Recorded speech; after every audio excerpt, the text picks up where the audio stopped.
Aryavart bank workers एवं officer organisation की 7वीं board meeting Lucknow the hotel grand JBR में आयोजित की गई। इस दौरान मुख्य रूप से सभी 26 जिलों से क्षेत्रीय पदाधिकारी के साथ साथ केंद्रीय पदाधिकारियों द्वारा बैंक की समस्याओं और कर्मचारी उत्थान के लिए सुझाव दिए गए।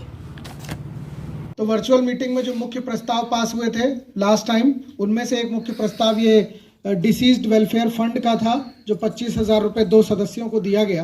और उसी के साथ साथ ये संगठन की प्रत्येक क्षेत्र में इकाई बनाने की योजना बनी थी, क्योंकि जब हम लोगों ने शुरू किया था तो मुश्किल से 250-200 सदस्य हुआ करते थे। आज की डेट में हम लोगों के पास हजार से अधिक सदस्यों का आंकड़ा पार कर रहा है। तो ये पहली सीईसी मीटिंग से लेकर आज तक जो आपने यात्रा तय करी है, इसके लिए आप सभी को मैं बधाई देता हूँ संगठन की ओर से। तो सीईसी मीटिंग के जो वर्चुअल मिनट्स हैं वो आपको वेबसाइट पे अवेलेबल है। बहुत सारे मिनट्स की चर्चा यहाँ पर हो चुकी है। तो करतल ध्वनि से एक बार मैं आप सभी से आह्वान करता हूँ कि आप उन मिनट्स को, जो यहाँ पे बातें हो चुकी हैं, उन्हें दोबारा दोहराने की जरूरत नहीं है। मुख्य अतिथि के रूप में भारतीय मजदूर संघ के क्षेत्रीय संगठन मंत्री अनुपम जायसवाल उपस्थित रहे और सभी को संबोधित करते हुए कहा कि बैंक के उत्थान के लिए आर्यावर्त बैंक बहुत तेजी से कार्य कर रहा है और ग्रामीण बैंक हमारे भारत की रीढ़ है। मेरा कण कण, मेरा पल पल, मेरा रग रग, ये किसके लिए है? देश के लिए। तो यह है नेशनलिज्म, राष्ट्रीयता, राष्ट्रभक्ति, नेशन फर्स्ट। हमारा सब कुछ किसके लिए अर्पित है? तो देश के लिए है। आधा गिलास भरा है या आधा गिलास खाली है, या आधा भरा है और आधा हवा है, सोच का फर्क है। तो हमारे सोच के अंदर ये जो प्रायोरिटी है वो देश है कि नहीं? आओ मिलकर करें प्रतिज्ञा भारत के सम्मान की, फिर से वैभव हो दुनिया में, जय हो हिंदुस्तान की। फिर से वैभव हो दुनिया में, जय हो हिंदुस्तान की। कार्यक्रम में आर्यावर्त बैंक ऑफिसर ऑर्गेनाइजेशन के अध्यक्ष रोहित कुमार सिंह सहित महामंत्री ललित सिंह, प्रवीण कुमार सिंह ने आई कनेक्ट न्यूज से वार्ता के दौरान कहा कि भारत को आत्मनिर्भर बनाने में आर्यावर्त बैंक महती भूमिका निभा रही है। आज ये जो मीटिंग हुई है, इसमें आपने बताया कि जो भी समस्याएं हैं उसका निदान होगा और व्यवसायीकरण हो रहा है, निजीकरण हो रहा है। तो क्या सच है कि क्या समस्याएं आ रही हैं? समस्या ये है कि आज की तारीख में देश में जो नीति बनाने वाले लोग हैं वो ब्यूरोक्रेट्स हैं, और जो लोकतंत्र की खुशबू है वो हम राजनेता जो चुन कर भेजते हैं, वो जो ब्यूरोक्रेट समझा देते हैं वो उसको नीति में बना देते हैं। नीति जो बनाते हैं ठीक है, लेकिन उसके साथ साथ उनकी नीयत भी साफ़ होनी चाहिए। लोगों, ये ग्रामीण बैंक जो है आज गरीबों की बैंक है, किसानों की बैंक है, मजदूरों की बैंक है। इस बैंक के लिए अगर कुछ जो सोचेगा तो उन वर्गों के लिए भी सोचेगा। हम लोग बाद में हैं। हम लोग देश के लगभग कोने कोने में बसा हुआ एक ग्रामीण बैंक, देश के लगभग सभी किसानों को कैटर करने वाला ये बैंक है। ये बैंक के मध्यम वर्ग परिवार वालों लोग के लिए है, और मिडिल क्लास फैमिली को सबसे ज़्यादा सर्व करता है ग्रामीण बैंक। और ग्रामीण बैंक के साथ कभी भी नेशनलाइज्ड बैंकों ने हमेशा से सौतेला व्यवहार किया है, उनको आगे बढ़ने के लिए रोकता है। आप देखते होंगे जब एनआईटी के लिए समान कार्य पर समान वेतन की कमेटी बनी हुई थी, तो जो नरीमन पॉइंट में जो बैंक का काम करने वाला व्यक्ति था और जो एक गांव के किसान के साथ काम करने वाला कर्मचारी था, दोनों में समानता था। वो 5,000 करोड़ का व्यवसाय करता था, ये 5 रुपये का व्यवसाय करता था। तो उस समानता को चिन्हित करके भारतवर्ष में ग्रामीण बैंक की स्थापना की गई, और ये किसानों के लिए की गई, मजदूर परिवारों के लिए की गई। आज मीटिंग में कौन कौन लोग आए और क्या यहाँ आज हमारे देखे भावनाएं क्या थी? मूल भावना ये थी कि अब देश में लगभग आप देखते होंगे कि सभी लोग बोलते हैं कि देश में 70% युवा है, सबसे ज़्यादा युवा वाला देश है भारतवर्ष। तो आप कैमरा दिखा सकते हैं कि आप 26 जिलों से आए हुए लोग सभी लगभग युवा साथी हैं, और भारतीय मजदूर संघ के साथ कंधे से कंधा मिलाकर काम करने वाले साथी हैं।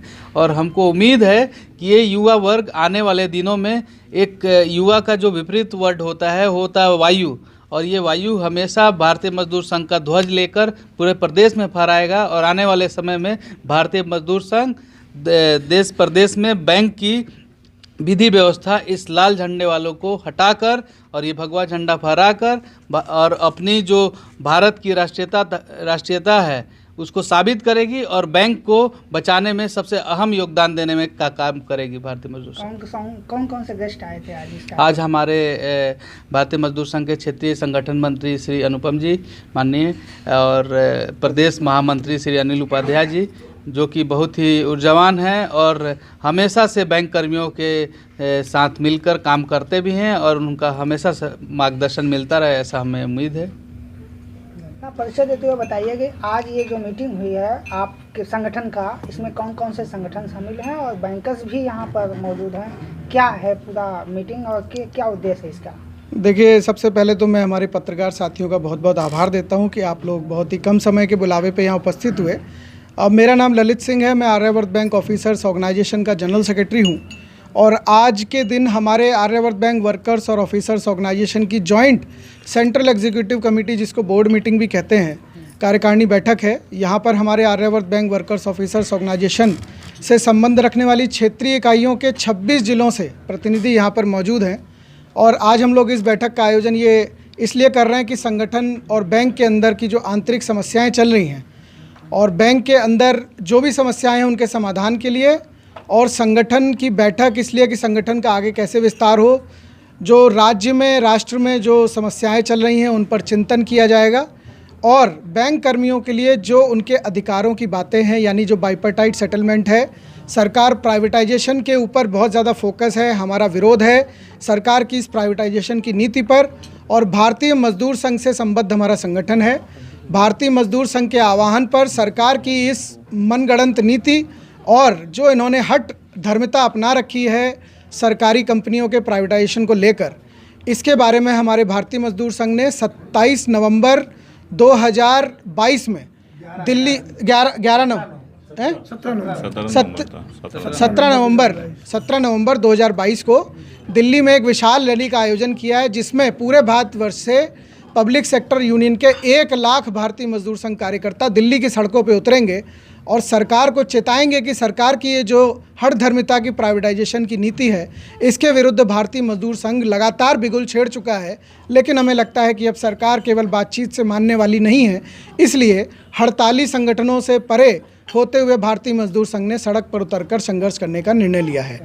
इस निर्णय को हमारे एक एक कार्यकर्ता तक, एक एक पदाधिकारी तक पहुँचाने के लिए आज इस मीटिंग का आयोजन किया गया है और भविष्य की रणनीति इसी प्रकार से बनेगी कि सरकार जो भी गलत निर्णय लेगी, राष्ट्रहित के निर्णय लेने में हम सरकार के साथ हैं, लेकिन अगर सरकार सरकारी कर्मचारियों, अधिकारी कर्मचारियों, उनके परिवारों के विरुद्ध इस तरह का प्राइवेटाइजेशन का गलत निर्णय लेती है तो भारतीय मजदूर संघ का प्रत्येक कार्यकर्ता पूरी शक्ति के साथ दिल्ली की सड़कों तक उतरकर संघर्ष करने के लिए तत्पर है। आज एक ये सीधा संदेश हमारी इस मीटिंग के थ्रू सभी सरकारों को जाने वाला है। संक्षिप्त में अपना परिचय देते हुए बताइए, आज जो मीटिंग हुई है इसमें जो लोग आए हैं उनकी आखिर बैंक के प्रति क्या मूल भावना है और क्या क्या परेशानियां आ रही हैं, उसका निदान कैसे हो सकता है? आप एक युवा हैं। सबसे पहले आपका आने के लिए धन्यवाद। मेरा नाम प्रवीण सिंह है और मैं आर्यावर्त बैंक वर्कर ऑर्गेनाइजेशन का महामंत्री हूँ। हम लोग साल में एक बार सीसी की मीटिंग करते हैं, जिसको हम लोग बोर्ड मीटिंग भी करते हैं और हमारे बैंक में अभी 22 रीजन 26 ज़िला है और 26 ज़िला से यहाँ सब लोग उपस्थित है और सभी अपना अपना जहाँ जिस ज़िले में, जिस रीजन में जो समस्या है यहाँ बताएंगे, उसके समाधान के बारे में भी हम लोग आपस में बात करेंगे, जिसका समाधान भी हम लोग निकालेंगे। बजट की बात हो रही थी, काम बैलेंस शीट बनाई गई, ये सब क्या है? किस तरह से संगठन को मजबूती के लिए बनाया गया है, क्या है ये? बैलेंस शीट बनाई जाती है। हम लोग का संगठन में प्रति व्यक्ति क्लर्क से हम लोग 60 रुपया चंदा लेते हैं प्रति माह और ऑफिसर से 100 रुपया लेते हैं। तो उसमें कितना हम लोग का आय हुआ, कितना व्यय हुआ, पूरा उसका रजिस्टर मेंटेन होता है। उसके बाद जितना उसका लेखा जोखा है साल में एक बार हम लोग प्रस्तुत करते हैं। उसमें किसी को एक्सक्यूज होता है तो एक्सक्यूज करता है, वो भी हम लोग हमारे भाई बताए ही हैं। अभी आपने जिक्र किया कि किसी के असमय मृत्यु हो जाती है या रिटायर होने से पहले, इसके लिए बैंक और संगठन ने कुछ खास प्रावधान किया है, क्या है? हाँ, अभी हमारे जब से हम जुड़े हैं संगठन के बारे में ललित भैया बताए हैं हमसे कि जो हमारे स्टाफ हैं, स्टाफ सदस्य की अगर मृत्यु हो जाती है और वो जो मेरे मेंबर हैं, तो एज ए टाइम 25,000 रुपया उनके खाते में, फैमिली मेंबर के खाते में हम लोग ट्रांसफ़र उसी समय कर देते हैं, जिससे उनका जो भी क्रियाक्रम है, अंतिम संस्कार है, वो अच्छे से हो जाए। साथ ही हम लोग परिवार से मिलने भी जाते हैं और परिवार को हर संभव सहायता करने का आश्वासन भी दे के आते हैं। कुछ नई पॉलिसी अपने सदस्यों के लिए? हाँ, नई पॉलिसी में है कि हम लोग महिला उत्थान का काम कर रहे हैं, महिलाओं को ज़्यादा से ज़्यादा जोड़ रहे हैं और जो एक हम लोग अपना एक लोन की पॉलिसी भी लाए हैं, जिसमें कमेटी हम लोग बनाएंगे। कमेटी में हम लोग मतलब 0 इंटरेस्ट पे हम लोग लोन प्रोवाइड करेंगे। मैं गुरुशरण त्रिपाठी, यहाँ आर्यावर्त बैंक ऑफिसर्स ऑर्गेनाइजेशन और आर्यावर्त बैंक वर्कर्स ऑर्गेनाइजेशन, इन दोनों का ही मैं मुख्य समन्वयक हूँ, संरक्षक हूँ। और आज यहाँ जो बोर्ड मीटिंग हो रही है, इस बोर्ड मीटिंग में हम संगठन हित में चिंतन करते हैं, विचारधाराएं व्यक्त करते हैं, लोगों के व्यूज लेते हैं और ले करके तदनुसार हम संगठन को सशक्त दिशा में कर्मचारी और संस्था के हित में दोनों को ध्यान में रखते हुए आगे बढ़ते हैं। हमारा उद्देश्य सर्वप्रथम संस्था हित है और उसके संस्था हित के माध्यम से ही कर्मचारी हित का हमारा उद्देश्य रहता है। आपने संबोधन में कहा कि बैंकें जो है अब घर से चलेंगी और बैंकिंग सिस्टम पॉकेट में है, क्या है? चूँकि आज आप देखते होंगे कि internet banking, mobile banking, SMS के थ्रू बैंकिंग, जो ये सारे सिस्टम्स हैं, आप पे विभिन्न गूगल पे है इस तरीके से, या पेटीएम है, ये सारे मोबाइल के थ्रू ही तो चलते हैं। हम लोग आराम से किसी को बारकोड ले करके पेमेंट कर देते हैं, हम लोग पेटीएम से पेमेंट कर देते हैं। इसके पीछे तो काम साइबर क्राइम हो रहे हैं, इससे बचने के लिए क्या उपाय? जी हाँ, इसके लिए सरकार साइबर सेल के गठन करने किए हुए है और धीरे धीरे करके, चूँकि जब किसी भी दिशा में कोई कदम बढ़ाया जाता है तो उसके साइड इफ़ेक्ट्स भी सामने आते हैं और उन साइड इफ़ेक्ट्स का नियंत्रण कैसे हो, इसके लिए सरकार द्वारा और बैंक में भी साइबर सेल का गठन किया जाता है। RRB एक्ट के तहत, चूँकि RRB एक्ट सन 1976 में तत्कालीन प्रधानमंत्री इंदिरा गांधी जी के समय अध्यादेश के द्वारा जारी किया गया था। उसमें सर्वप्रथम 5 ग्रामीण बैंक सन 1975 में स्थापित किए गए थे और उस समय भी ये बात आई थी कि जब ये ग्रामीण बैंक सोशल वर्क करेंगे तो ये तो उत्पादन लाभ नहीं अर्जित करेंगे, तो घाटे में जाएंगे। तो सरकार ने उस समय व्यवस्था दी थी कि इनका जो सोशल डेवलपमेंट होगा, इनसे जो ग्रामीण क्षेत्र का और निर्बल वर्ग का आर्थिक उत्थान होगा, वही ग्रामीण बैंकों का लाभ होगा। लेकिन मुझे प्रसन्नता है कि आज ग्रामीण बैंकों के द्वारा देश में ग्रामीण उत्थान और निर्बल वर्ग के उत्थान में तो सहयोग किया ही जा रहा है, साथ ही साथ भारत सरकार तक देश ग्रामीण बैंक लाभ भी पहुंचा रहे हैं, आर्थिक लाभ भी पहुंचा रहे हैं। एक तरफ व्यवसायीकरण की बात हो रही, निजीकरण की बात हो रही, क्या सरकार ये कर रही है या और भी इसके पीछे कोई कारण है? देखिए, मैं संक्षिप्त में बोल दूं, आज जो तुष्टीकरण के तहत भी बहुत सारे काम इस प्रकार के हो रहे हैं, जिसके तहत जैसे कि अनसिक्योर्ड लोन सरकार द्वारा बंटवाए जा रहे हैं। भारत सरकार की बहुत सारी स्कीम्स हैं जिनको 70% से अधिक केवल ग्रामीण बैंक ही लागू करते हैं और उसमें का मैक्सिमम अमाउंट जो है वो अनसिक्योर्ड लोन के रूप में हो रहा है, जिस पर हम लोगों को कोई भी प्रतिभूति नहीं होती है, कोई सिक्योरिटी नहीं होती है। ऐसे में ग्रामीण बैंकों में ये जो धन हम लोग एडवांस के रूप में देते हैं, उसकी रिकवरी बहुत ही एक समस्या बनती जा रही है और मैं समझता हूँ ये पूरे बैंकिंग क्षेत्र के लिए हानिकारक है। सरकार को इस दिशा में ज़रूर सोचना चाहिए कि वो अनसिक्योर्ड लोन पर थोड़ा प्रतिबंधित करे और कम से कम रिकवरी के लिए ऐसी गाइडलाइन जारी करे कि जिससे बैंकों की वसूली सुनिश्चित हो सके। तो क्या यही कारण है बैंक को जो है निजीकरण के हाथों में सौंपा जाए?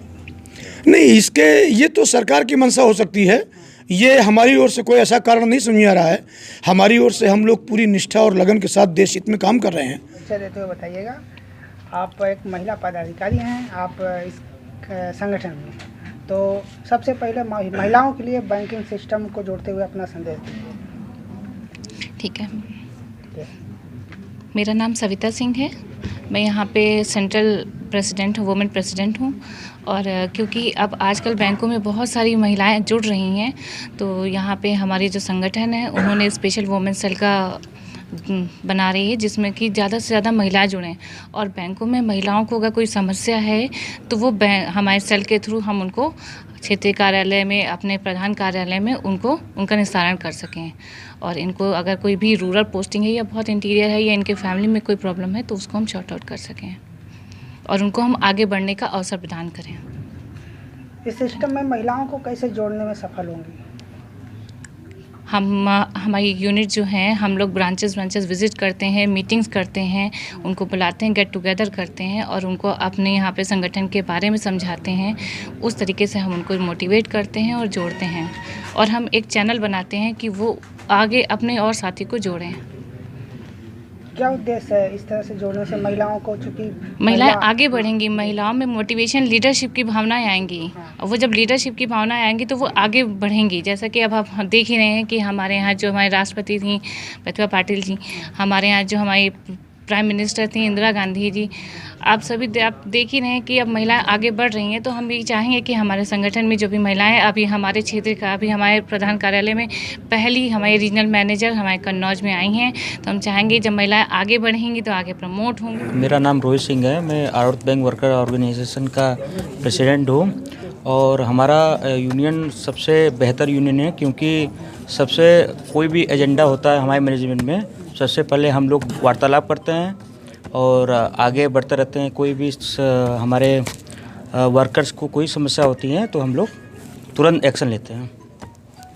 आज की मीटिंग के बाद जो है क्या अपना संदेश देना चाह रहे हैं? यही संदेश देते हैं कि सब लोग आगे आएँ और अपने रीजन में जो भी समस्याएं हैं उसको तुरंत सॉर्ट आउट करें, मैनेजमेंट से बात करें और पॉजिटिव रिस्पांस मिले बैंकिंग प्रॉब्लम में। अभी आर्यावर्त बैंक में एक नए चेयरमैन आए हैं, उनके बारे में क्या कहेंगे? अभी नए आए हैं, अभी क्या कहना चाहेंगे बैंकिंग सिस्टम को जोड़ते हुए? हमारे चेयरमैन अमिताभ बनर्जी जी आए हुए हैं, उनसे मैं यही संदेश देता हूं, जो भी हमारी बैंकिंग आरआरबी में जो भी प्रॉब्लम है, जैसे नेट बैंकिंग और मोबाइल बैंकिंग, उसको तुरंत लाएं और हमारे बैंक में तुरंत उसको इंफ्रास्ट्रक्चर के साथ लागू करें, इससे हमारी और बैंक मजबूत हो।